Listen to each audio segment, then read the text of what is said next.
গণ অভ্যুত্থানের মুখে গত 5ই আগস্ট পদত্যাগ করে দেশ ছেড়ে পালাতে বাধ্য হন স্বৈরাচার শেখ হাসিনা। কোটা সংস্কারকে কেন্দ্র করে মধ্য জুলাইয়ে শুরু হওয়া তীব্র আন্দোলন আগস্টের শুরুতে পূর্ণতা পায়। ছাত্র জনতা, রাজনৈতিক কর্মী, কৃষক, শ্রমিক, দিনমজুর, ধনী গরিব সকল শ্রেণী পেশার মানুষের সক্রিয় অংশগ্রহণ ও আত্মত্যাগের মাধ্যমেই ঘটে ঐতিহাসিক এই গণ অভ্যুত্থান।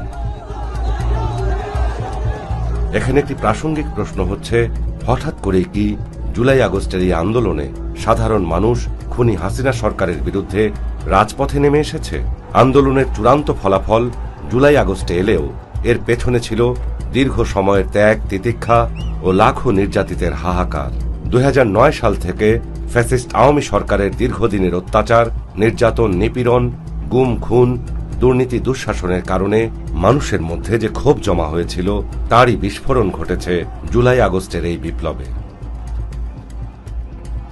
গত 15 বছরে এই গুম, খুন, বিচার বহির্ভূত হত্যা, গায়েবী মামলা, পুলিশি হয়রানি সহ নানা অত্যাচারের শিকার মূলত কারা? এই দীর্ঘ সময়ে স্বৈরাচারী হাসিনার নিপীড়ন আর নির্যাতনের মূল টার্গেট ছিল প্রধান বিরোধী দল বিএনপি। গত 1.5 দশকে সীমাহীন নিপীড়ন পোহাতে হয়েছে বিএনপির সব পর্যায়ের নেতাকর্মী আর সমর্থকদের। খুনি হাসিনার 15 বছরের শাসন আমলে প্রায় 2,500 মানুষকে বিচার বহির্ভূত হত্যা করা হয়েছে। নুরুজ্জামান জনি, মঞ্জুর মোর্শেদ শিপু, মাহবুবুর রহমান বাপ্পি, জসিমউদ্দিন আর সেলিম রেজা মিন্টুর মতো কমপক্ষে 1,551 জন বিএনপির নেতাকর্মীকে হত্যা করা হয়েছে। শুধু বিএনপি সদস্যদের মধ্যে 423 জন গুমের শিকার হয়েছেন। পুলিশি হেফাজতে নির্যাতনে মারা গেছেন অনেকে। শুধু 2023 সালেই 128 জনকে হত্যা করা হয়েছে কারাগারে এবং পুলিশ হেফাজতে।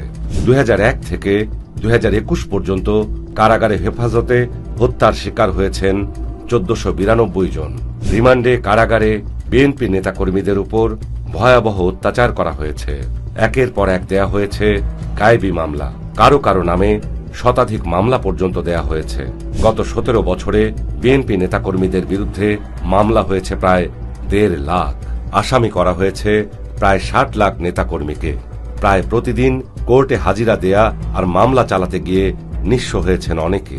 চাকরি, ব্যবসা, সর্বস্ব হারিয়েছেন।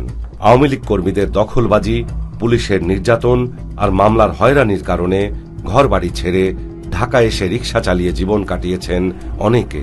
অনেকের সংসার ভেঙেছে। অনেকে এলাকায় যেতে পারেননি বছরের পর বছর। 1.5 দশক ধরে চলা মানবতার বিরুদ্ধে ঘটা এসব অপরাধ মানুষের মধ্যে তৈরি করেছে তীব্র ক্ষোভ। মানবাধিকার লঙ্ঘনে আওয়ামী লীগের জালিম সত্তা সবার কাছে পরিষ্কার হয়ে ওঠে।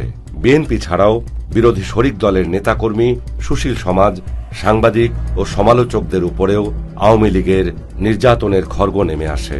দেশের সমস্ত প্রতিষ্ঠান ধ্বংস, ভোটাধিকার হরণ, লুটপাট, অর্থনৈতিক অনিয়ম, দুর্নীতির মহোৎসব, টাকা পাচার, লজ্জাজনক দলীয়করণ, বাক স্বাধীনতা হরণ আর মানবাধিকার লঙ্ঘনের এসব চিত্র আন্তর্জাতিক পরিমণ্ডলেও ছড়িয়ে পড়ে। জুলাই আগস্টের গণ অভ্যুত্থানের যে মাহেন্দ্রক্ষণ, তার পেছনে রয়েছে দীর্ঘদিনের এসব শোষণ, বঞ্চনা, অত্যাচার, নির্যাতন ও নিপীড়ন। আওয়ামী লীগের দানব হয়ে ওঠার প্রতিবাদ ছাত্র জনতাকে একত্রিত হতে বড় ভূমিকা রেখেছে।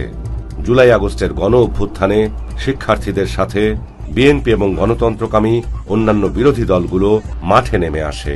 জীবন বাজি রেখে তারা প্রতিরোধ গড়ে তোলে রাজধানী ঢাকা সহ দেশের নানা প্রান্তে।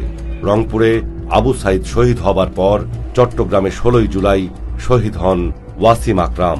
ওয়াসিম চট্টগ্রাম কলেজের ছাত্র দলের যুগ্ম আহ্বায়ক ছিলেন।